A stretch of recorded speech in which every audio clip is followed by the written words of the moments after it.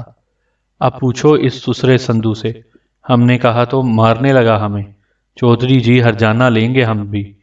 ہاں وہ کہہ رہا تھا، لیکن اس وقت جب چوپال لگی ہوئی تھی۔ سندو ایک لاٹھی میں گٹھڑی لٹکائے چوپال پر آ گیا۔ اس کے ہاتھ میں بھگت گیتا دبی ہوئی تھی۔ سب لوگوں نے اسے تعجب سے دیکھا۔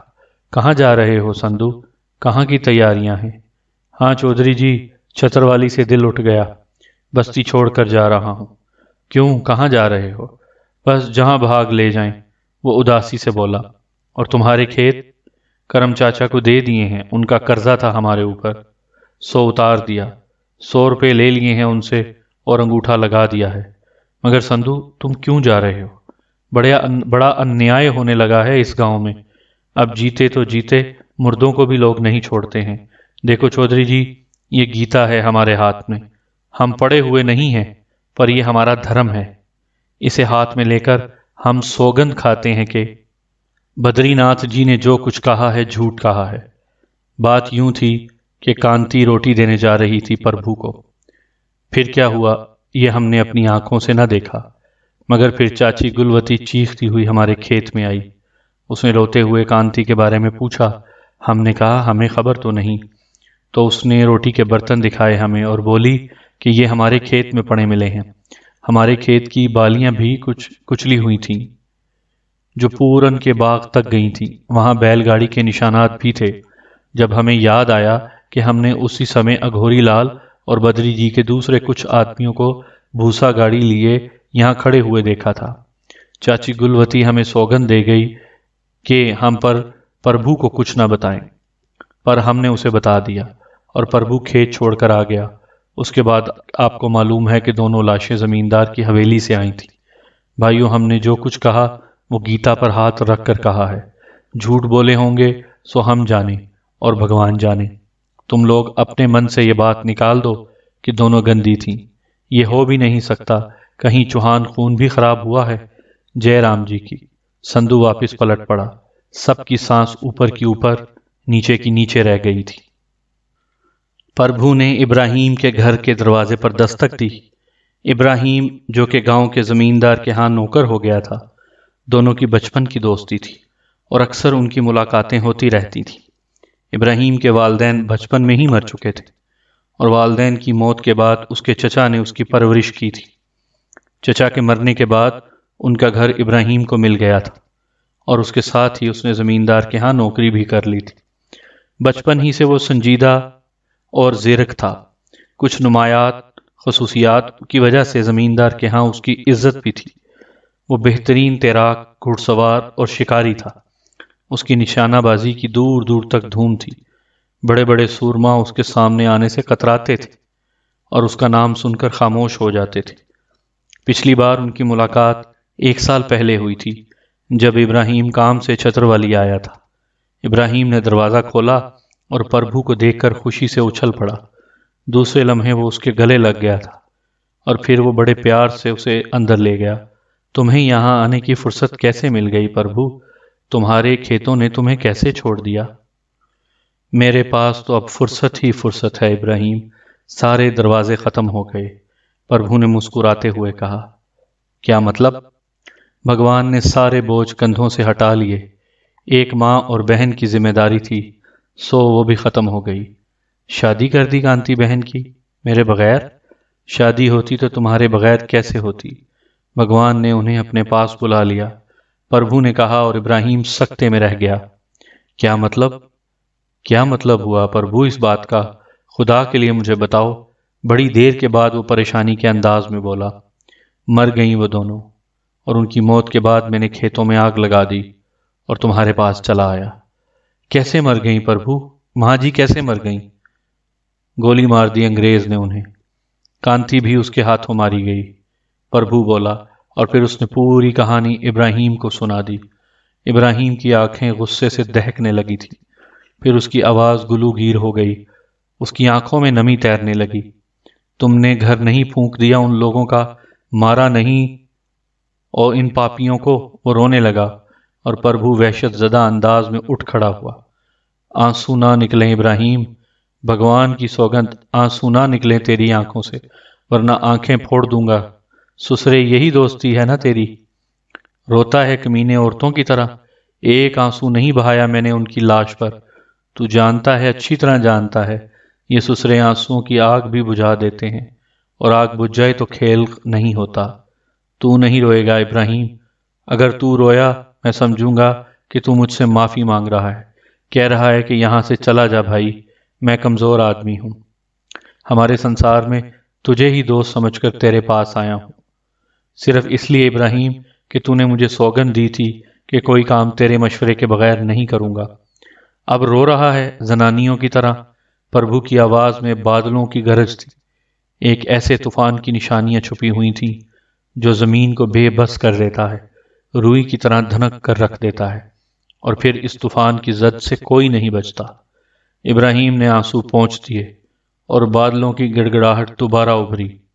نہیں پربھو نہیں، میں نہیں رویا، میں بھی نہیں روؤں گا، خدا کی قسم، آج کے بعد پھر ان آنکھوں میں آنسو نہیں آئیں گے، ہم بدلہ لیں گے پربھو۔ ہم؟ پربھو نہیں کہہ رہا ابراہیم، اس سسرے کو میں کھیت میں جلا آیا ہوں۔ پربھو ایک بزدل کسان کا نام تھا، میں بھانو ہوں۔ ماتا جی مرتے سمے ایک ہی احسان کر گئی ہیں مجھ پر، انہوں نے بندوق دوبارہ میرے ہاتھوں میں دے دی ہے، سمجھا ابراہیم؟ انہوں نے سوگند توڑ دی ہے اپنی۔ بھانو مسکرا کر بڑے پیار سے اپنی بندوق پر ہاتھ پھیرنے لگا۔ ابراہیم نے پربھان سنگھ کے سینے میں بھڑکتا ہوا جہنم دیکھ لیا تھا۔ پربھو نے واقعی پربھان سنگھ کو ختم کر دیا تھا۔ بھانو کا وجود کا سکون ہی اس کے خطرناک ارادوں کا پتہ دیتا تھا، اور ابراہیم اسے پوری طرح سمجھ رہا تھا۔